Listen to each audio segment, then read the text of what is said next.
US এর একটা প্লেয়ারের রেড কার্ডটা উইথড্র করা হয়েছে, এটাই তো সবচেয়ে বড় একদম মানে ধরেন মানে পুরো দিনের আলোর মতো পরিষ্কার দেখা যাচ্ছিল যে এটা কেন হয়েছে এবং এটাতে যে একটা বাইরের ইনফ্লুয়েন্স আছে এটা কিন্তু আমরা বুঝতেছিলাম। এখন দেখেন মাঠের মধ্যে বিআর নিয়ে কন্ট্রোভার্সি থাকবে, কন্ট্রোভার্সি আছে।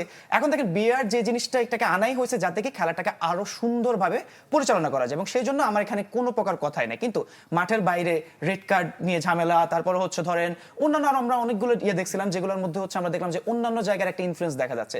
সো এইসবের জন্য আমার কাছে মনে হয় যে একটু হইলেও ক্রেডিবিলিটি তারা লুজ করছে। বাট বিআর নিয়ে আজকে সকাল হইতে বা কালকে ম্যাচের পর থেকে যেসব দেখতেছে আমার মনে হয় না যে খুব একটা ভ্যালিড সেসব জিনিস।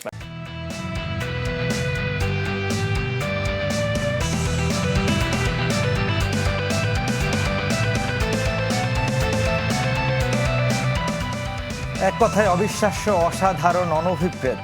আসলে কোনো বিশেষণই গতকালকে আর্জেন্টিনা মিশরের ম্যাচটাকে বোঝানোর জন্য কিন্তু যথেষ্ট নয়।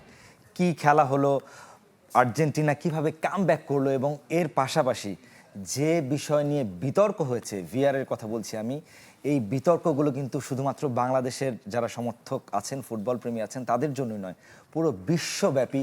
আমার পেছনের ওয়ালে দেখতেই পাচ্ছেন, আমি যদি একটু দেখানোর চেষ্টা করি, পুরো বিশ্বব্যাপী কিন্তু যত গণমাধ্যম আছে, যত ফুটবল অ্যানালিস্টরা আছে, ভিআরের এই বিতর্ক কিন্তু তাদের উস্কে দিয়েছে। আমাদের আজকের আলোচনার মূল প্রেক্ষাপটটা কিন্তু অবশ্যই থাকবে যে মেসি এবং আর্জেন্টিনার মিশরের সাথে তাদের যে পারফরমেন্স, এর পাশাপাশি যে বিতর্ক হয়েছে সেই বিষয়টা নিয়ে আমাদের সাথে সেই আলোচনায় অবশ্যই থাকবেন যথারীতি ফুটবল অ্যানালিস্ট এবং কোচ জুলফিকার মাহমুদ মিন্টু। মিন্টু ভাই, আপনাকে স্বাগত আমাদের আজকের আয়োজনে এবং নিশ্চয়ই এটা নিয়ে অনেক কথা হবে, হবে আড্ডা এবং জানি না ইসরাত খোঁচাখুচি করবেন কিনা। আমাদের সাথে যথারীতি ইসরাত আছেন, আমার কো-হোস্ট। ইসরাত, সরাসরি চলে যাচ্ছি আপনার কাছেই। ইসরাত, আপনার খুব মন খারাপ আমি লক্ষ্য করলাম, আপনি খুবই মর্মাহত বেশ কয়েকটা সিদ্ধান্ত নিয়ে কালকে ভিএআর-এর। আপনার কাছে কি মনে হয়? যে শুয়েব, আমি শুরুতেই একটু আমাদের যে স্পন্সরের নাম তার নামটা বলে নেই, কারণ আমার প্রডিউসার আমাকে খুব খেপাচ্ছেন। Hi guys United presents ultimate world কাপে স্বাগত জানাচ্ছি। আমি ইশরাত জাহান এবং শোয়েব তো রয়েছি আমার সাথে, এবং আমার সাথে তো রয়েছেন Imroz Hossain Chowdhury, Tashrik, sports content creator, football প্রেমী, এবং আমার পাশে ফ্যানজোন তো রয়েছে। প্রত্যেকের নাম একটু ছোট করে জানতে চাই। আমি মোহাম্মদ মহিবুল্লাহ ইসলাম রেজা, পড়াশোনা করছি সাউথ ইস্ট ইউনিভার্সিটিতে। আমি ব্রাজিল সমর্থক। আসসালামু আলাইকুম, আমার নাম আজমাইন হাসান সিয়াম, পড়াশোনা করছি সাউথ ইস্ট ইউনিভার্সিটিতে। আমি জার্মান সমর্থক। আসসালামু আলাইকুম, আমার নাম মেঘওয়াল মাহফুজ, আমি আর্জেন্টিনার সমর্থক এবং পড়াশোনা করছি সাউথ ইস্ট ইউনিভার্সিটি। এবার আমি উত্তর দিতে চাই শোয়েবকে। শোয়েব, গতকালকের ম্যাচ আমি খুবই এনজয় করেছি এবং বলা যায় আমি ভাবিনি এতটা টান টান উত্তেজনার একটা ম্যাচ হবে। আমি তখন রাস্তায় ছিলাম, শো শেষ করে মাত্রই বাসায় ফিরছিলাম, তখনই ম্যাচ শুরু। এবং বাসায় গিয়ে আমি খাওয়া দাওয়া ছেড়ে পুরোটা ম্যাচ মানে হতবাক হয়ে দেখছিলাম। এবং আমার কাছে আসলে আমি দুইটা টিমকেই আমি আসলে বাহবা দিতে চাই। মিশরের এমন পারফরমেন্স আমাকে মুগ্ধ করেছে, তেমন আর্জেন্টিনার কামব্যাক। আমি যেটা বলছিলাম ইসরাত, আমার জীবদ্দশায় এখনো পর্যন্ত হয়তো বা সেই 98 থেকে বিশ্বকাপ যতটুকু বুঝি, আর্জেন্টিনাকে এরকম কামব্যাক করতে, ইভেন এক গোল পেয়ে পিছিয়ে থেকেও কিন্তু কখনো তারা জিতেছে এরকমটা কিন্তু আমরা লক্ষ্য করি। এবং পাশাপাশি তারা কিন্তু আর্জেন্টিনা, আমি যদি বলি সোফার এখনো পর্যন্ত 98 ওয়ার্ল্ড কাপ থেকে এই পর্যন্ত 3টা বিশ্বকাপ ম্যাচে আমি দেখেছি তারা এগিয়ে থেকে তারা কিন্তু হেরেছে, কিন্তু পিছিয়ে থেকে জেতাটা আমার কাছে প্রথম। এবং এই শেষ 20-25 মিনিট আমরা মনে হয় আমরা মানে টিভি সেটের থেকে চোখ সরাতে পারিনি এবং বেশ কিছু কন্ট্রোভার্সি এখান থেকে তৈরি হয়েছে। আমরা এবার তাশরিকের কাছে যেতে চাই। তাশরিক, আসলে আমি গত ম্যাচের কন্ট্রোভার্সিগুলো নিয়ে আলোচনা করব না, আমাদের বিশ্লেষক যিনি রয়েছেন আমাদের জুলফিকার মাহমুদ মিন্টু ভাই, তিনি এই বিষয়ে আলোচনা করবেন। আমি আপনার কাছে যে বিষয়টা জানতে চাই, এইবারের পুরো বিশ্বকাপটা কেন এত কন্ট্রোভার্সিয়াল? এর আগের বিশ্বকাপগুলো কি এতটা কন্ট্রোভার্সিয়াল ছিল? পাশাপাশি কোন কোন দিকগুলো, শুধু কালকের ম্যাচ নয়, ওভারঅল বিশ্বকাপের কথাটা বলছি, এত পুরো ম্যাচ যে হলো, কোন কোন বিষয়গুলো আপনার দৃষ্টি কটু লেগেছে? ফিফা তার কিছুটা হলেও তার যে মর্যাদাটা ছিল, আমরা ফিফাকে অনেক বেশি আসলে উপরে রাখতাম, কিছুটা হলেও হারিয়েছে বলে আপনার মনে হয় কিনা? হ্যাঁ, এটা দেখেন, আমি গতকালকের ম্যাচের থ্রুতে কথা বলতেছি না, আমি ওভারঅল টুর্নামেন্টের কিছু কিছু স্পেসিফিক ডিসিশনের জন্য আমি বলতেছি। আমি যদি একদম মোটা দাগে বলতে চাই, এই যে ধরেন ইউএস এর একটা প্লেয়ারের রেড কার্ডটা উইথড্র করা হয়েছে, এটাই তো সবচেয়ে বড় একদম মানে ধরেন মানে পুরো দিনের আলোর মতো পরিষ্কার দেখা যাচ্ছিল যে এটা কেন হয়েছে এবং এটাতে যে একটা বাইরের ইনফ্লুয়েন্স আছে এটা কিন্তু আমরা বুঝতেছিলাম। এখন দেখেন মাঠের মধ্যে বিআর নিয়ে কন্ট্রোভার্সি থাকবে, কন্ট্রোভার্সি আছে।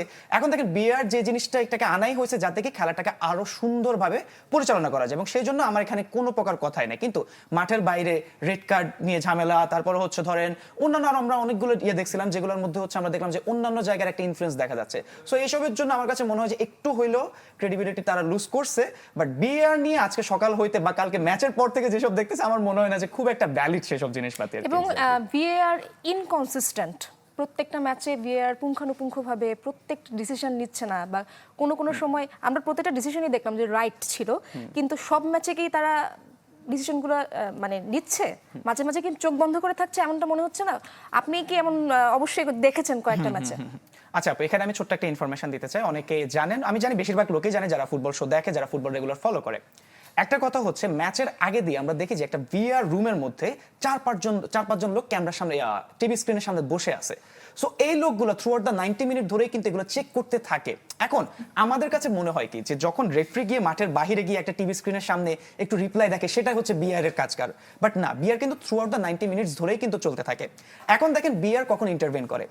রেফারি মাঠের মধ্যে একটা ডিসিশন দিয়ে দিয়েছেন, এখন বিআর যদি চেক করার পর 4-5 জন লোক ওখানে চেক করার পর যদি মনে করে যে না রেফারি ডিসিশনটা ভুল আছে, তখনই কিন্তু তারা গিয়ে ইন্টারভেন করে। এখন এই একটা ভুল ধারণা আমাদের মধ্যে অনেকের কাছে আছে যে রেফারি যদি বাইরে গিয়ে টিভি স্ক্রিনের সামনে যদি না দেখে তাহলে বিআর চেক হচ্ছে না, বাট বিআরটা থ্রু আউট দ্য 90 মিনিটস ধরে হচ্ছে। এখন বিআর বারবার চেক করার পর যদি ভুল পায় তাহলে তারা অবশ্যই জানাচ্ছে, যদি না পায় তারা না জানাচ্ছে।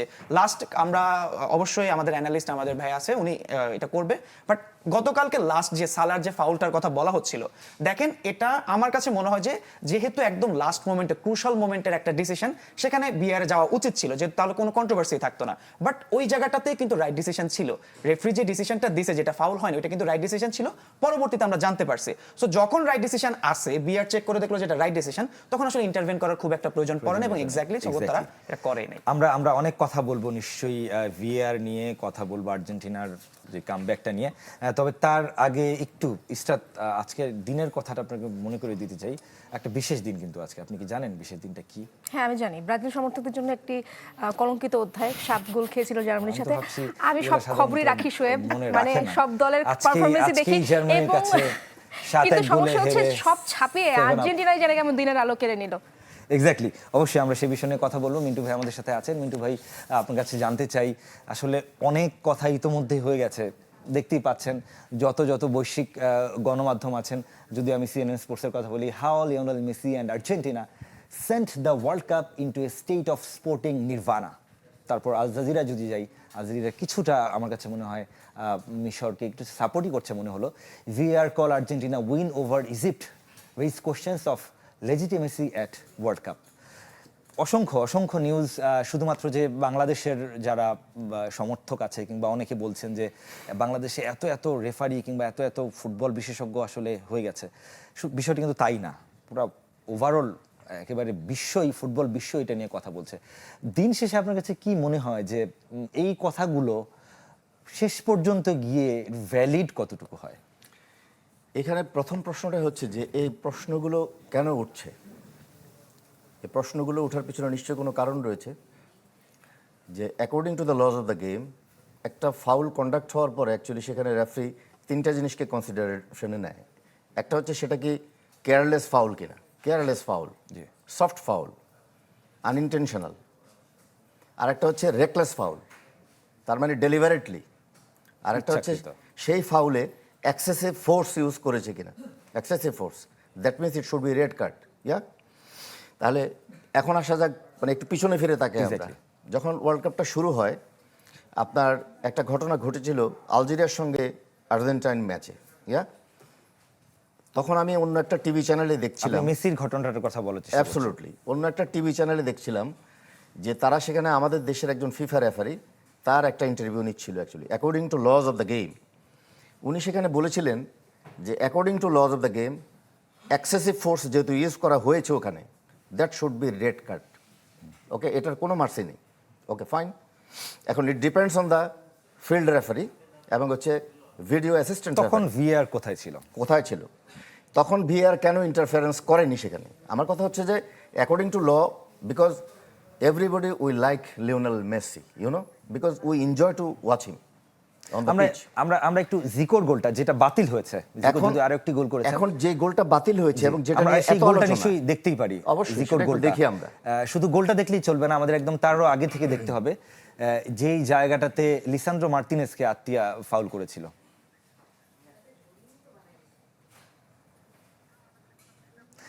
দেখতেই পাচ্ছেন মিন্টু ভাই, আমরা যেটা দেখলাম যে শুধুমাত্র, এবং গোল হলো, শুধুমাত্র আত্তিয়া যে তাকে শার্ট ধরে টানি দিয়েছে তা কিন্তু নয়, তার পায়ের মধ্যে তার actually পায়ে পাড়াও একটা পড়েছিল। পাড়াও এইখানটাতে আত্তিয়া এখন এখন পাড়াও এখানে- দিয়েছে, পাশাপাশি শার্ট ধরেও টান দিয়েছেন। এখন এখানে ঘটনাটা হচ্ছে যে বল পজিশনটা এখন কার কাছে? বল পজিশনটা হচ্ছে একজন ইজিপ্টের, ওকে, এই সময়টাতে- আফটার গেনিং পজিশন, জি। আফটার গেনিং পজিশন, এটা হচ্ছে একদম ডিফেন্ডিং থার্ডে।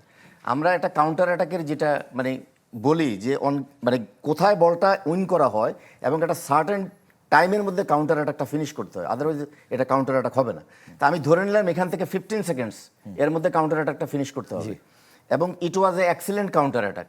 আমার দেখা এই বিশ্বকাপের নাম্বার 1 কাউন্টার অ্যাটাকিং গোল। কিন্তু এইখানে যে ইনসিডেন্টটা ঘটেছে, এই যে আমরা যে জিনিসটা দেখলাম যে উইদিন এ ফ্র্যাকশন অফ সেকেন্ডের মধ্যে তার পাটাও কিন্তু পাড়া দিয়েছিল, অ্যাট দ্য সেম টাইম জার্সিটাও কিন্তু হালকা সফট একটা টান পুল লেগেছিল। করেছিল, ওকে। Exactly. আমার প্রশ্নটা হচ্ছে যখন এখান থেকে যাচ্ছে, এখন অন পজিশন হচ্ছে Egypt, they are the positioning team, they are moving towards the goal জি। To strike the goal to finish the counter attack. তাহলে এই যে ডিউরিং দ্য টাইম, এই সময়টার মধ্যে ভিএআর কি করছিল তখন? ফিল্ড রেফারি সে হয়তো দেখে নাই, সে হয়তো এমন একটা ডিস্টেন্সে ছিল, তার পক্ষে ওইটা ওখানে বোঝা সম্ভব ছিল না যে সে ওখানে পাড়া দিয়েছিল কিনা, বা জার্সিটা সফট টাচ, যেটা আমরা বললাম যে কেয়ারলেস ফাউল, জার্সি সফট একটু পুল করেছিল। তাহলে ওই মুহূর্তে সেখানে ইন্টারভেন করে নেই। ওইখানে বিতর্কটা কেন আসছে? আফটার স্কোরিং দ্য গোল, যখন তারা সেলিব্রেট করতেছিল, তখন আপনি সেখানে ইন্টারভেন করলেন এবং রেফারিকে বললেন যে চেক করার জন্য, হুইচ ইজ গুড। এখন পর্যন্ত কিন্তু ঠিকই আছে। তাহলে রেফারি ডিসাইড করলো যে ওকে, এখানে একটা মানে ফাউল কন্ডাক্ট হয়েছে। তাহলে আপনি একটা জিনিস হচ্ছে, এই যে সময়টা গেল গোল করা পর্যন্ত, এবং মোর দ্যান 100 ইয়ার্স ডিস্টেন্স সে কাভার করলো, তারপরে আপনি সেটাকে আবার ফেরত আনলেন এখানে এবং ফ্রি কিক দিলেন। Obviously if it is foul, definitely এটা ফ্রি কিকে হবে। আপনার প্রশ্নটা হচ্ছে এত সময় পরও কেন সময়টা কেন নেওয়া হলো? ওই সময় তো বন্ধ করতে পারতো এটা, যে তুমি এখানে স্টপ করো, হুইসেল দাও, এখানে একটা ইনসিডেন্ট ঘটছে, ওকে ফাইন। সেকেন্ড থিংস, মো সালার এই ইনসিডেন্টটা যদি আমরা দেখি সেটা, ওকে, মো সালার ইনসিডেন্টে কি হয়েছে? ওকে লুক, মো সালা যাচ্ছে, বলটা কিন্তু মো সালার পিছনে লুজ করেছে, বল লুজ সহজ করেছে। কথায় যদি বলি, পেনাল্টির ক্ষেত্রে কি হয়? ডেফিনেটলি বলটা কি এমন জায়গায় রয়েছে কিনা যেখান থেকে আমি অ্যাকচুয়ালি একটা অ্যাকশন নিতে পারি, কিংবা কন্ট্রোলের জায়গা, কন্ট্রোলের জায়গাতে। তাহলে বলটা এমনভাবে টাসেলটা হয়েছে মো সালার পিছনে, এবং ওই মুহূর্তে ঠিকই আমরা যদি দেখি Lisandro Martinez, if I am not wrong, or হচ্ছে এখানে আলভারেজ, লিসান্দ্রো মার্টিনেজ তার আগে আবার তার ছিল। শার্ট ধরে টান তাহলে দিয়েছিল, তার আগে তার জার্সি ধরে কিন্তু সেরকম একটা জার্সি সফট টান টান দেওয়া দিয়েছিল। হয়েছে। জি। আচ্ছা, তাহলে আলভারেজের সঙ্গে তার পায়ের একটা কন্টাক্ট হয়েছিল, জি। সে পড়ে গিয়েছিল এখানে। আমার কথা হলো তখন কাউন্টার অ্যাটাক লঞ্চ করেছে আর্জেন্টিনা, এবং তারা এটা ফিনিশ করেছে, which was excellent, you know, যে ওইখানে লটারো মার্টিনেজ ধরেছে এবং ক্রস করেছে, সেখান থেকে গোল হয়েছে। কিন্তু আপনি যখন ওই ইনসিডেন্টের জন্য ইন্টারভেন্ট করলেন গোলের পরে, এই ইনসিডেন্টের জন্য আপনি ইন্টারভেন্ট করলেন না কেন? এটা এখন যদি ভিএআর মনে করে যে it was not foul, fine, I have no question, আমার কোনো কোশ্চেন নেই। কিন্তু আপনি একটা জিনিস চিন্তা করতে হবে যে যখন আপনি ম্যাচ অফিশিয়েট করবেন, ডিসিশন নেবেন আপনি, তাহলে কোনো ক্ষেত্রে আপনি নিজে আগ বাড়িয়ে ডিসিশন নিচ্ছেন, আবার কোনো ক্ষেত্রে আপনি আগ বাড়িয়ে ডিসিশন নিচ্ছেন না। তার মানে কি হচ্ছে এইখানে? তাহলে হচ্ছে যে আমরা যদি বলি যে লেভেল প্লেইং ফিল্ড, সবার জন্য সমান অধিকার। কারণ আপনি দেখবেন প্রত্যেকটা গোল যখন হওয়ার পরেও কিন্তু রেফারি বাঁশি দেওয়ার পরেও কিন্তু সে কিছুটা সময় নেয়, ওই যে চেক করে যে কমপ্লিট হয়েছে কিনা, চেক কোনো অকারেন্স বা ইনসিডেন্ট হয়েছিল কিনা ওইটার আগে। তাহলে কেন চেক করা হয় সবগুলাতে? আমি এটা বললাম যে বিতর্কটা কেন আসে, এই যে ডিসিশনগুলো, এই সমস্ত কারণে কিন্তু বিতর্কগুলো হয় অ্যাকচুয়ালি। এবং এই ম্যাচে, পার্টিকুলার ম্যাচে কিছু কিছু সিচুয়েশন, আমার কাছে কিছু ক্লিপস আছে, বিকজ আমি অন্য একটা জায়গাতে কাজ করি, সেটার জন্য আমার কিছু ক্লিপস দরকার। সেখানে কখনো কখনো ডেলিভারেটলি আর্জেন্টিনার প্লেয়াররা বডি টু বডি কন্ট্যাক্ট হয়েছে, এবং দ্যাট ওয়াজ ফাউল অলসো, কিন্তু সেটার ক্ষেত্রে কিন্তু ফাউলটা দেওয়া হয় এবং ফাউল দেওয়া হয়নি। জিকো যখন উদযাপন করছিলেন তিনি কিন্তু জার্সি খুলে ফেলেছিলেন, আমরা জানি ল অনুযায়ী জার্সি খুলে According to ফেললে হলুদ law কার্ড। আপনি করতে পারেন না। সেটাও আমরা দেখিনি, অর্থাৎ শুধুমাত্র এই যে আর্জেন্টিনার এখানে পক্ষেই গেছে তা নয়। আমাদের যে একজন গেস্ট আছেন উনি যেটা মেনশন করলেন যে বালোগানের কথাটা, জি। আমি আরো কিছু রেফারেন্স দিতে চাচ্ছি। Carlos Queiroz, mister Carlos Queiroz, ঘানার coach এবং সারা পৃথিবীতে খুব নোন ফেস, খুবই acclaimed coach। উনি ঘানা এবং ইংল্যান্ডের মধ্যকার ম্যাচের একটা ডিসিশন নিয়ে কিন্তু পোস্ট ম্যাচ প্রেস কনফারেন্সে বলেছিলেন যে অ্যাকচুয়ালি কি ভিআর তখন ঘুমাচ্ছিল নাকি সে কফি খেতে গিয়েছিল।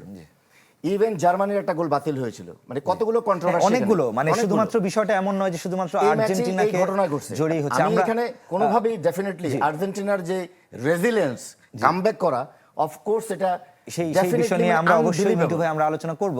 আমরা একটু দেখে আসতে চাই যেই গোলটা, অর্থাৎ যে গোল নয় পেনাল্টি যেটা পেয়েছিলেন মেসি, সেই পেনাল্টিটা যেভাবে মিস হয়েছে এবং এই ফাউল নিয়ে কি কোনো সংশয় আছে ডেফিনেটলি কিনা? এটা ফাউল পেনাল্টি, এখানে কোনো রকম মানে আর্গু করার কোনো সুযোগ নেই এখানে। ইয়া সো এটা জিনিস হচ্ছে কি, কিছু কিছু জিনিস আপনার কাছে দৃশ্যমান একেবারে, আমরা হয়তো এক্সপার্ট না লর, কিন্তু তারপরেও একটা জিনিস হচ্ছে যে কোন কোন জিনিসগুলো নিয়ে বিতর্ক হয় এবং বিতর্কগুলো আমি ব্যক্তিগতভাবে বলবো ফিফার কারণে কিন্তু বিতর্কগুলো হচ্ছে। যেমন একটা কথা আমি বলতে চাই এখানে, নেক্সট যে ফ্রান্স এবং হচ্ছে আপনার মরক্কোর ম্যাচটা হবে, সেখানে 5 জন অফিসিয়াল হচ্ছে আর্জেন্টাইন অফিসিয়াল, হোয়াই? এবং গতকালকের ম্যাচে ছিল ফ্রেঞ্চ রেফারেন্স, এবং সেটা নিয়েও স্কালোনি প্রশ্ন তুলেছিলেন। এবং কেন এই জিনিসগুলো হচ্ছে, কারণ এখন তো অনেক প্লেইং টিম আছে যারা কিন্তু এখন আর ওয়ার্ল্ড কাপে নেই। জার্মানি আছে, পর্তুগাল আছে, সুইডেন আছে। সো এই জিনিসগুলো যখন হবে তখন এই যে বালগনের রেড কার্ডটা উইথড্র করা, is it possible? How is it possible? নিঃসন্দেহে আমার কাছে মনে হয় ফিফা তার মর্যাদা তো অবশ্যই হারাচ্ছে, তবে বিশ্বকাপ যে বিশ্বের কাপ বা বিশ্বকাপকে ঘিরে যে উন্মাদনাটা, এই আলোচনা বলুন কিংবা সমালোচনা বলুন, তার মাধ্যমে বোঝা যায় যে আসলে বিশ্বকাপটার মর্যাদা কিংবা বিশ্বকাপের উত্তেজনাটা আসলে কতটুকু। আমাদের ছোট্ট একটা বিরতির সময় হয়ে গেল I guess United presents ultimate world কাপে। দর্শক কোথাও যাবে না, কিছুক্ষণের মধ্যেই।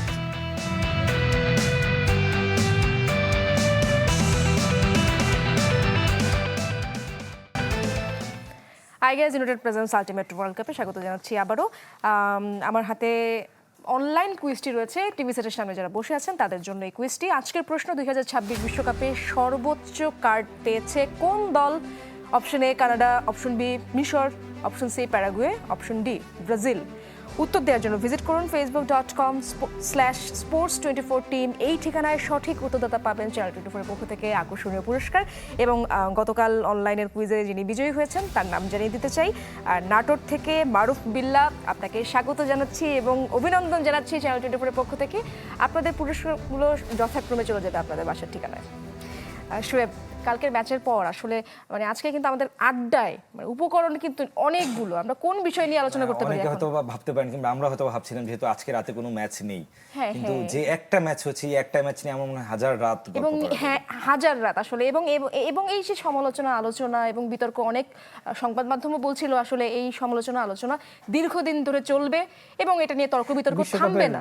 পার্ট অফ ওয়ার্ল্ড কাপ, এবং এটাই আসলে বিশ্বকাপের মজা। শুধুমাত্র মাঠের খেলাই না, মাঠের বাইরে যে নানা ধরনের গুঞ্জন হয়, আলোচনা সমালোচনা হয়, এটা আমার কাছে মনে হয় পার্ট এন্ড পার্সেল। একটা মজার ঘটনা শেয়ার করতে চাই। কালকে নাকি যারা আসলে আর্জেন্টিনা সমর্থক, যারা মানে 70 মিনিট অপেক্ষা করছিলেন কোনো গোল যখন পাচ্ছিলেন না, বা যখন বিপক্ষ দল 2টা গোল দিয়ে দিল, তখন তারা অনেকে প্যান্ডেল ছিঁড়ে নিয়ে যাচ্ছিল বাসায় এবং অনেকে মারমুখী আচরণ করছিলেন, মানে হতাশ হয়ে গিয়েছিলেন। আর্জেন্টিনা সমর্থকরা কি এরকম হতাশ হওয়ার কথা? তারা তো গতবারই বিশ্বকাপ নিলেন। হতাশ হতেই পারেন, যারা দল সাপোর্ট করেন তারা তো হতাশ হতেই পারেন, কিন্তু আপনি পাশাপাশি এটাও দেখতে হবে যারা ব্রাজিলের সাপোর্টার ছিলেন বা যারা আর্জেন্টিনা, তাদের মধ্যে যে উচ্ছ্বাস, তাদের মধ্যে যে আনন্দটা, তারা যেভাবে মিছিল করেছেন, তাদের যে চিৎকার শুনছিলাম বাইরে থেকে, বাসার বাইরে থেকে, মিশরের এক একটা গোল হচ্ছিল, মনে হচ্ছিল যে দেশের অর্ধেক মানুষ আসলে এবং হঠাৎ করে আমার ফিল হচ্ছিল যারা আসলে মন খারাপ করে আগের দিন বসেছিলেন, হঠাৎ করে মনে হচ্ছে ব্রাজিল আসলে একটা উপকরণ পেল এবং উপকরণ পেল মজা করার। তারা কিন্তু একদম দমে গিয়েছিল। ব্রাজিলের একজন সাপোর্টার কিন্তু আমাদের সাথে আছেন। কালকে কেমন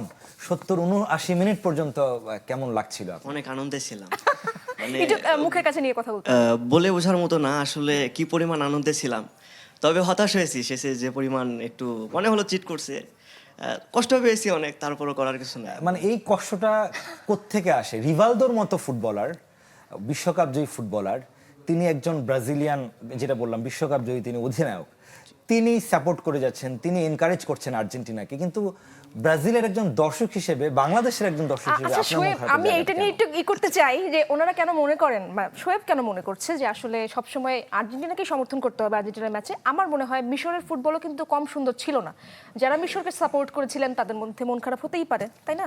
সবার মন তো আর এক হয় না। আমার ব্রাজিলকে সাপোর্ট করি দেখেই যে আমি আর্জেন্টিনাকে সাপোর্ট করব না, এই মেন্টালিটি। না, যেমন আমি কালকে খেলা দেখার সময় বা যারা সমর্থক যারা আছেন তারাও কি একমত হবেন কিনা অন্য সমর্থকের কাছে যেতে চাই, জার্মানির যিনি আসলে সমর্থক ব্রাজিল একজন। আর্জেন্টিনার বাইরে জার্মানের কালকে কোন ম্যাচটা আপনি কাকে কোন দলটাকে কোন support দলটাকে করেছেন? সাপোর্ট করেছেন? কালকে আসলে আশা করি নাই মিশর ভালো খেলবে, বাট মিশর ভালো খেলছে, সবচেয়ে বড় কথা এটা। ক্যাম্পাসে খেলা দেখতেছিলাম, তো আমি আশা করছিলাম হয়তো 3টা গোল দিবে, আমি মন খারাপ করে বসে থাকবো, বাট দেখলাম আস্তে আস্তে হইতেছে। 2টা গোল হওয়ার পরে তো মোটামুটি বুঝলাম যে চান্স How আছে, you felt? মানে আপনার জিতে কাছে যাবে, কেমন মানে মন লাগছিল? খুব শান্তি ছিল। তো এই মোমেন্টে ভুলে গেছিলাম যে ফিফার 15 follow fix it for Argentina. সত্যি কথা যেটা। তো তারপরে দেখলাম যে আস্তে আস্তে হইতেছে, মানে হয়তো হোয়াই আর্জেন্টিনা? আপনার কাছে কেন মনে হয় যে আর্জেন্টিনার আসলে জন্যই? যা আর্জেন্টিনা খেলা দেখলাম মনে হইতেছিল 75 মিনিট পর্যন্ত মেসির ফোন হয়তো ব্যালেন্স ছিল না, ফোন করতে পারতেছিল না। তারপর হঠাৎ ফোন দিল, কি হয়ে গেল কিছু বুঝলাম না। আচ্ছা মাফিয়া মেসি, হ্যাঁ নাম মাঠের মাফিয়া ভালো মধ্যেই যায় ফোন না। দিয়েছিলেন। আমার এটাই মনে হইতেছে যে মাঠের মধ্যেই ফোন টোন করা আচ্ছা হইতেছে। জি, একটু আর্জেন্টিনার আর্জেন্টিনার সাপোর্টারের কাছে যেতে চাই, যেই মুহূর্তটায় গোল হচ্ছিল না, চারপাশে অন্যান্য দলের সমর্থকরা কেমন কি কোনো করছিলেন? ডিপ্রেসড, আমরা সবাই ডিপ্রেসড ছিলাম, আমরা পুরোপুরি আশা ছেড়ে দিয়েছিলাম। 79 মিনিটসের পর এমন কামব্যাক দিবে আশাও ছিল না। আমার গলা বর্তমানে দেখতে পাচ্ছেন পুরোপুরি ভাঙা।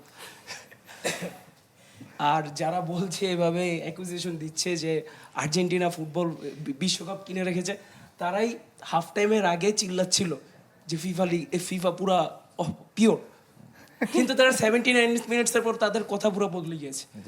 একেবারে ফুটবল মাঠেই মেসি হয়তো বা ওই 70 মিনিটের পরে ফোন দিয়েছিলেন বা টাকা পয়সা লেনদেন এটা কি হয়ে এমন থাকতে ভাই? পারে। তার থেকে কামব্যাকটা এটা কি অলৌকিক না? আপনার কাছে কি মনে হয়? এটা কখনো নর্মাল হইতেই পারে না, এটা কখনো নর্মাল হইতেই পারে না। আর এটার জন্য আমি অনেকাংশে ক্রেডিট দিব মিশরকে, যে ওরা যেভাবে এরকম কম্প্যাক্ট একটা ডিফেন্স ধরে রাখছে থ্রু আউট দা, মানে মোটামুটি 90 মিনিটস না হলে 80 মিনিটস ধরে যেভাবে ধরে রাখছে, এটা আনবিলিভেবল। মানে আমি কোনো ওয়ে খুঁজে পাচ্ছিলাম না 79 মিনিটের আগ পর্যন্ত যে কিভাবে এই ডিফেন্সটা ভাঙবে। আর্জেন্টিনা মোটামুটি আমরা যেটা দেখেছি তারা হচ্ছে সেন্ট্রালি তারা হচ্ছে অ্যাটাকগুলো করার ট্রাই করে, এবং কোনোভাবে কিছু করা যাচ্ছিল না। মেসির মতো প্লেয়ার সে ডিফেন্ড করা লাগতেছে, সো তখন আমার আর আসলে কোনো হোপ ছিল না। বাট লাস্টের দিকে একটা কর্নার আসছে, আমরা যারা একসাথে খেলা দেখতেছিলাম সবাই বলতেছিলাম যে এটাতে যদি কিছু হয় কিছু একটা হবে, বাট আনফরচুনেটলি ওইটা তো কিছু হয় না। বাট ওইটার 1 মিনিট পরেই সেই গোলটা চলে আসছে। তারপর আমার মনে হয় যে পুরো টিম আলাদা একটা মোটিভেশন পাইছে, স্পেশালি আর এক্সপিরিয়েন্স। এইসব নকআউট গেম হচ্ছে এক্সপিরিয়েন্স অনেক বেশি দরকার পড়ে। মিশরের ওই জায়গাটাতে এক্সপিরিয়েন্সের একটা অভাবের কারণে তারা ওই জায়গাটাতে চোখ করছে বলে আমার কাছে মনে হয়েছে আর কি।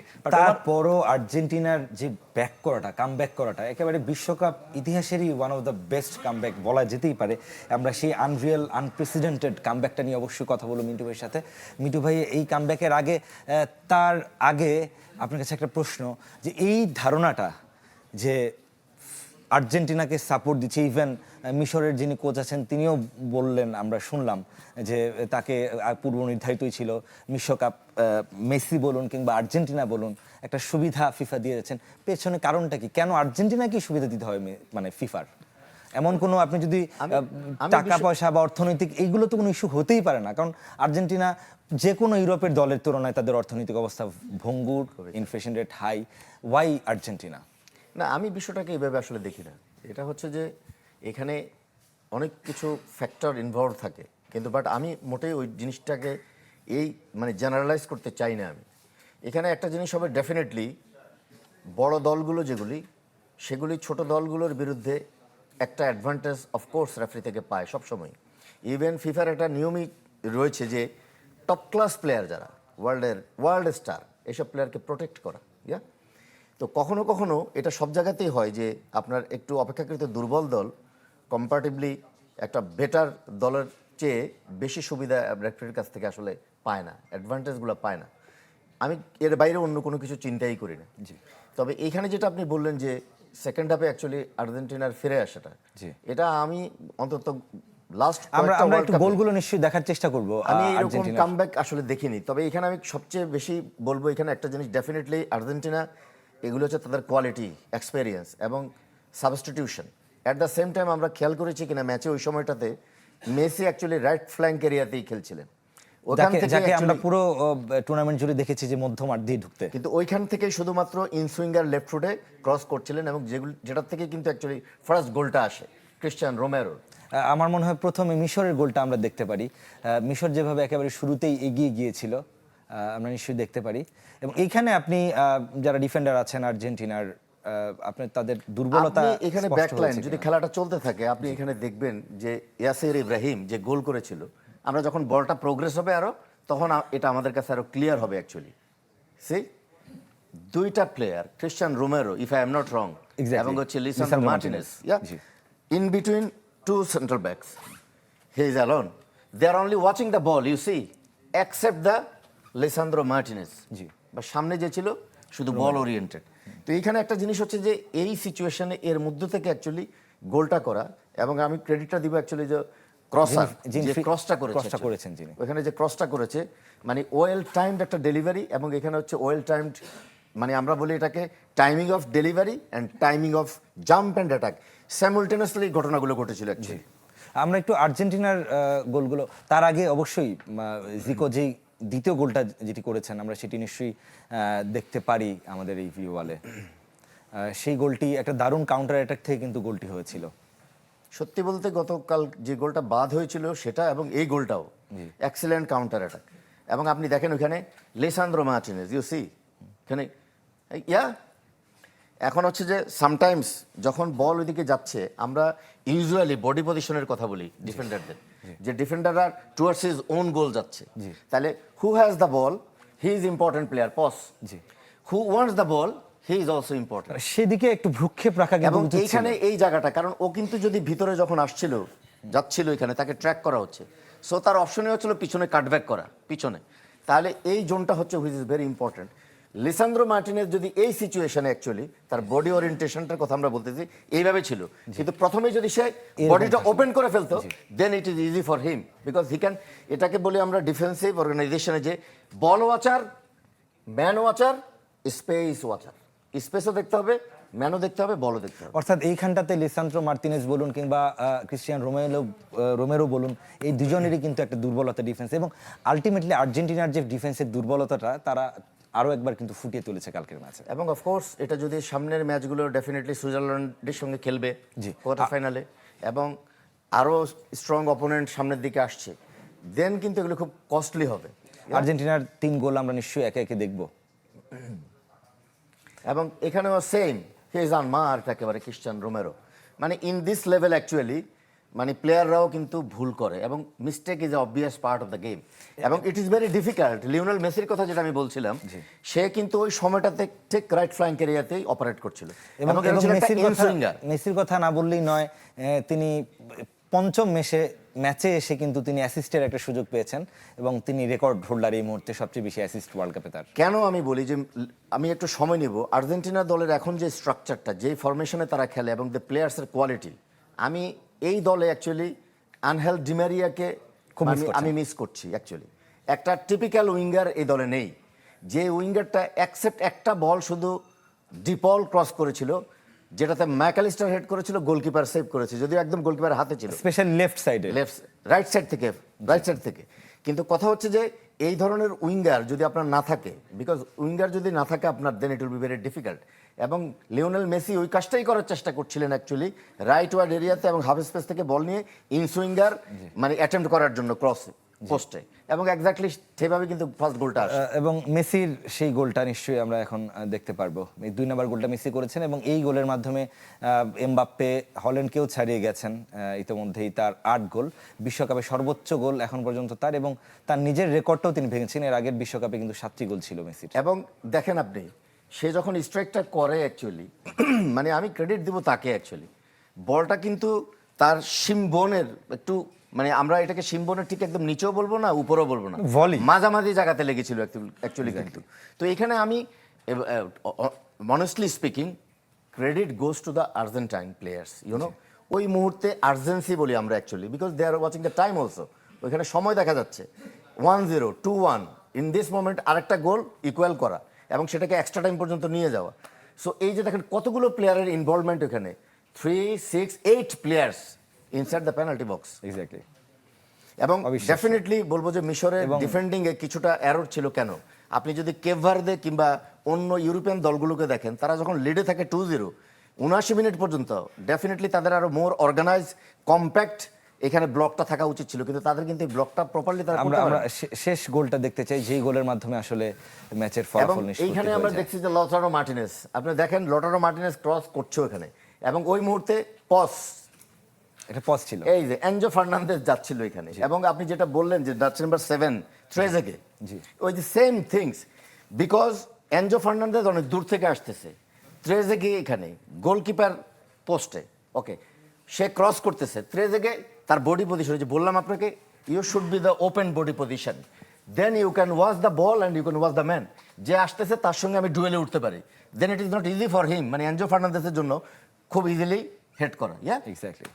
So these are the things. এবং ইভেনচুয়ালি আমি আরেকটা জিনিস বলবো, 6 metre box, you see the line, 6 metre box, এটা হচ্ছে একটু গোলকিপারের টেরিটরি। যেহেতু এই সিচুয়েশনে গোলকিপার, তাকে তো বুঝতে হবে যে লটারো মার্টিনেজ রাইট ফুটে ক্রসটা করবে, তার মানে হচ্ছে আউট সুইঙ্গার হবে, তাহলে easily he can step up here and he can catch the ball also, yeah. আর একটা বিষয় কি আপনার কিছুটা অ্যালার্মিং মনে হয় কিনা মিন্টু ভাই, যতগুলো গোল এখনো পর্যন্ত আর্জেন্টিনা করেছে মেসির বাদে সবগুলো গোলই, আরেকটা গোল লতারো মার্টিনেজ তিনি পেনাল্টি থেকে করেছেন, বাকি সবগুলো গোলের কোনোটিই কিন্তু সেভাবে ফরওয়ার্ড কিংবা স্ট্রাইকাররা কিন্তু পাননি। সেন্ট্রাল ব্যাক ক্রিস্টিয়ান রোমেরো এবং আজকে এনজো ফার্নান্দেজ। তার আগে আমরা লিসান্দ্রো মার্টিনেজকেও এবং অনেস্টলি স্পিকিং, মানে আমি লাস্ট ওয়ার্ল্ড কাপের সঙ্গে যদি বিবেচনা করি, এই আর্জেন্টিনা দলের মধ্যে একটা জায়গাতে শুধুমাত্র তাদের ল্যাকিং, সেটা হচ্ছে একজন আনহেল ডিমারিয়ার অভাব। এটা হচ্ছে আমার পার্সোনাল মানে অনেস্ট ওপিনিয়ন, মেবি কেউ হয়তো আমার সঙ্গে ডিসএগ্রিও করতে পারে, but this is my opinion. G, Messi যেভাবে একটা খুব দুর্দান্ত কথা শুনছিলাম মিশরের গোলরক্ষকের, যে ওই পেনাল্টিটা আসলে আমার আসলে ফেরানোই উচিত হয়নি, কারণ ফেরানোর পর থেকেই মেসির যেই রূপ আমি দেখেছি, আমাদের পক্ষে একেবারে অসম্ভব ছিল এই ম্যাচটা বের করে আনা। এখানে প্রায় সময় যখন আমি আসি কথা বলি বা অন্য কোথাও যখন বলি যে একটা প্লেয়ার হচ্ছে Lionel Messi, he is such a player, 90 মিনিটের ম্যাচে আপনি তাকে আসলে নিউট্রালাইজ করতে পারবেন না, either he will score or he will create is opportunity for his colleague, yeah, unbelievable quality. এবং আপনি দেখেন একটা সময় যখন 2-0-তে তারা পিছিয়ে আছে, ওই সময়টাতে সে লিঙ্ক আপ করার চেষ্টা করছিল 1-2 করে, আপনি দেখেন, একটু মেমোরাইজ করেন, ভিতরে ড্রিফট করে এসে 1-2 করে স্ট্রাইক করার জন্য সে অপরচুনিটি খুঁজছিল, যদিও সেটা পাচ্ছিল না অ্যাকচুয়ালি। সো এবং তাকে ড্রিবলও করতে দেখেছি, 3 জন মিশরীয় ফুটবলারের মাঝখান থেকে তিনি বল আলভারেজকে কিন্তু এবং কিছু কিছু provide জিনিস করেছেন। তার কালকে হচ্ছিল না অ্যাকচুয়ালি, ড্রিবল করতে গিয়েও অনেক সময় তিনি বল আমাদের একটা হারিয়েছেন। ছোট্ট বিরতির সময় হয়ে গেল মিন্টু ভাই, তারপরে এক কথায় এইরকম দীর্ঘ সময় ধরে মেসির কান্না জেতার পরে আমরা খুব একটা দেখি না, কিন্তু এটার কারণটা হচ্ছে একটা, যে আপনি নকআউট স্টেজে ইজিপ্টের সঙ্গে খেলছেন, আপনি প্রথম পেনাল্টি পেয়েছেন, সে নিজে পেনাল্টি মিস করেছে, এখন হচ্ছে 2-0 এবং 79 মিনিট চলছে খেলার। আপনি যদি আমি সে ফর এক্সাম্পল, এটা যদি কোনো ইউরোপিয়ান টিম হতো, মানে এই আর্জেন্টিনার এগেনস্টে 2-0 lead, it's very difficult to come back. Exactly, এবং এভাবেও ফিরে আসা যায়, এটা একেবারে দারুণভাবে প্রমাণ করে দেখিয়েছেন, এবং সেটি সম্ভব হয়েছে কিন্তু এই লিওনেল মেসির জন্য। ছোট্ট একটা বিরতির সময় হয়ে গেল, I guess United presents ultimate world কাপে। দর্শক কোথাও যাবেন না, কিছুক্ষণের মধ্যেই ফিরছি।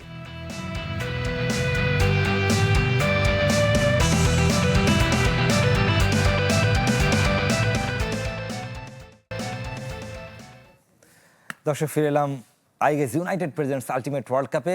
একে একে অনেক তারকাদের পতন কিন্তু ইতিমধ্যে এই বিশ্বকাপে ঘটে গেছে। রোনালদোর কথা বলতে হয়, নেইমার, লুকা মদ্রিচ, এবং গতকাল মোহামেদ সালাহ, তিনিও কিন্তু বিদায় নিয়েছেন।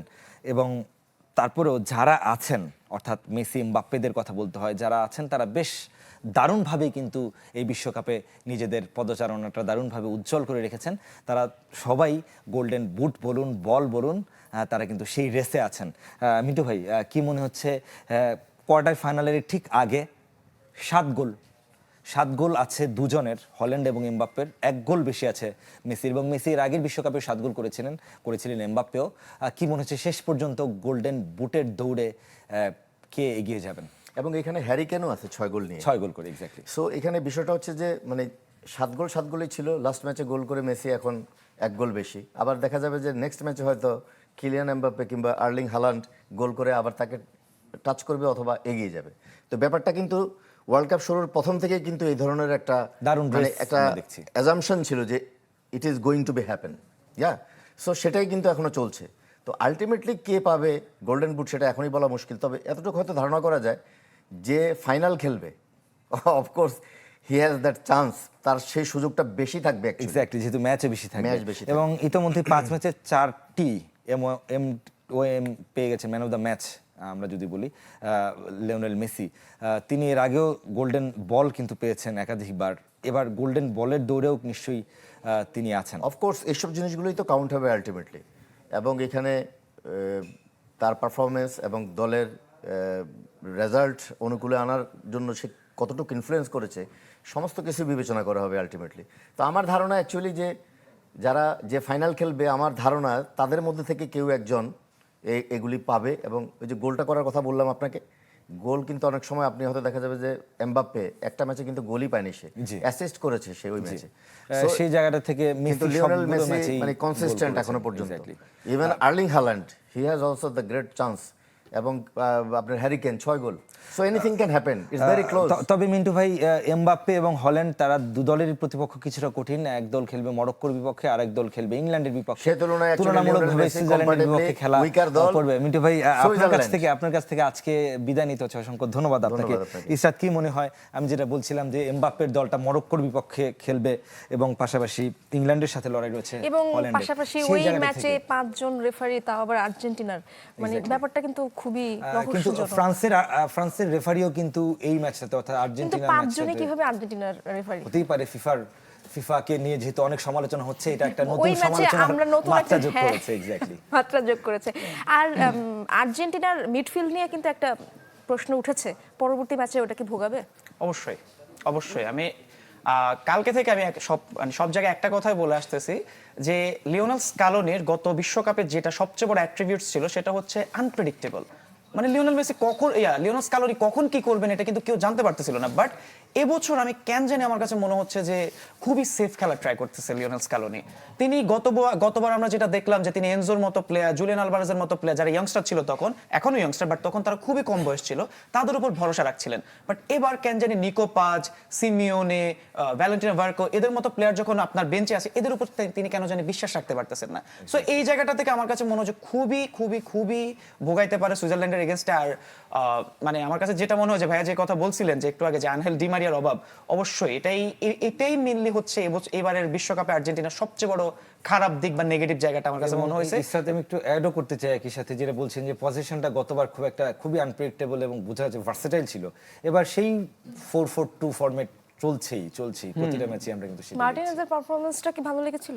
শুধু মার্টিনেজ না, মার্টিনেজেরটা তাও মানে কি আপনি লাউতারো মার্টিনেজ, লাউতারো লাউতারো মার্টিনেজেরটা তাও আমি বলবো যে ঠিক আছে, লাস্টের দিকে এসে সে কিছু একটা তো কন্ট্রিবিউট করছে। বাট জুলিয়ান আলভারেজ কি পারফর্ম করতেছে আমার কিচ্ছু মাথা আসতেছে না। এখন ধরেন এখানে অনেকগুলো রিজন হতে পারে, যেহেতু তার মাঠের বাহিরে তার বার্সেলোনার সাথে একটা রুমর চলতেছে, সো ওইটার একটা প্রেশার থাকতে পারে। বাট আমার কথা হলো বিশ্বকাপের নকআউট স্টেজ, এতক্ষণ পর্যন্ত তুমি ভালো খেলো না, বাট এখন তোমাকে দলের দরকার, তো তোমাকে পারফর্ম করতে হবে। বাইরে কি হচ্ছে এত কিছু জানার তো দরকার নাই। সেটের দর্শকের জন্য আমার হাতে একটা কুইজ রয়েছে, আপনারা প্রত্যেকেই অংশগ্রহণ করতে পারবেন। আকর্ষণীয় পুরস্কার রয়েছে। বিশ্বকাপ ইতিহাসে মেসি মোট কয়টি পেনাল্টি মিস করেছে? অপশন এ 2টি, অপশন বি 3টি, অপশন সি 4টি, অপশন ডি 5টি। দুইজন হাত তুলেছে। মানে আগেই- সবার আগে কে তুলেছে? না, হাত তুলেছে সবার আগে যিনি ব্রাজিল সাপোর্টার তাকে, কিন্তু তিনি আবার আগে থেকেই মাইক্রোফোনটি নিয়ে বসেছিলেন। আমি আচ্ছা, কনফিউজড যে আসলে। আপনি বলুন। 3টি, অপশন বি। আর কেউ ট্রাই করতে চান? আর কেউ? দুঃখিত, আপনাদের কারো উত্তরই সঠিক হয়নি। সঠিক উত্তর 4টি। কালকে একটা মিস করে 4টা করে ফেলছে। ইতোমধ্যে এই বিশ্বকাপে 2টি এবং এর আগের বিশ্বকাপেও আছে 2টি। মেসি শুধু তার রেকর্ডই ভাঙতেছে। একদিকে হচ্ছে মোস্ট পেনাল্টি মিস করছে, আর অন্যদিকে টানা 9 ম্যাচ ধরে গোল করে এবং আমার ফেলছে। মনে হয় মেসি যখন তারপরও মেসি যখন পেনাল্টি না, পেনাল্টি মিস তারপরও- করে, তারপরও আমার মনে হয় মেসির সাথে- পেনাল্টি যখন মেসি মিস করে তখনই মনে হয় সে আরো ভয়ঙ্কর রূপে কামব্যাক করে। আমার কাছে মনে হয় যে যারা এই পেনাল্টি না বলে কিংবা মেসির সাথে পেনাল্টিকে নিয়ে যারা গুলিয়ে ফেলে, যারা বলে যে পেনাল্টি ছাড়া গোল দিতে পারে না, তাদের একটা মোক্ষম জবাব দেওয়ার জন্য হয়তো মেসি গোল মিস করে। শুয়েব বা তাসটিকের কাছে জানতে চাই, এটা কি মানে একটা কাকতালীয় ব্যাপার প্রতি ম্যাচেই পেনাল্টি পাওয়া? মানে এটা কোথায় এবার মাত্র পাইলো, কয়টা পাইছে? ও মানে আরো দরকার ছিল। না না, যে- ওইটা না। আমি এখন তাহলে এখানে কথা বলি। আচ্ছা, আমি এখন তাহলে কথা বলি। ব্রাজিল যে ম্যাচে আউট হয়েছে, হ্যাঁ, ব্রাজিল কয়টা পেনাল্টি পাইছে? হ্যাঁ, 2টা। তাহলে রোনালদো পেনাল্টি পায় না ক্রোয়েশিয়ার এগেইনস্টে, তাহলে পেনাল্টি তো সবাই পাচ্ছে, আরে শুধু আমরা মেসি আমরা পাইলে ঝগড়া highlight লেগে কেন যাচ্ছে, হইতে ঝগড়া হবে? লেগে যাচ্ছে, এখনই বিদায় নিতে হবে। দর্শক, আইগের ইউনাইটেড প্রেজেন্স আলটিমেট ওয়ার্ল্ড কাপে এই ঝগড়াঝাটি করতে করতেই বিদায় নিচ্ছি, আবারও একই সময় ফেরত আসবো। ভালো থাকবেন সবাই।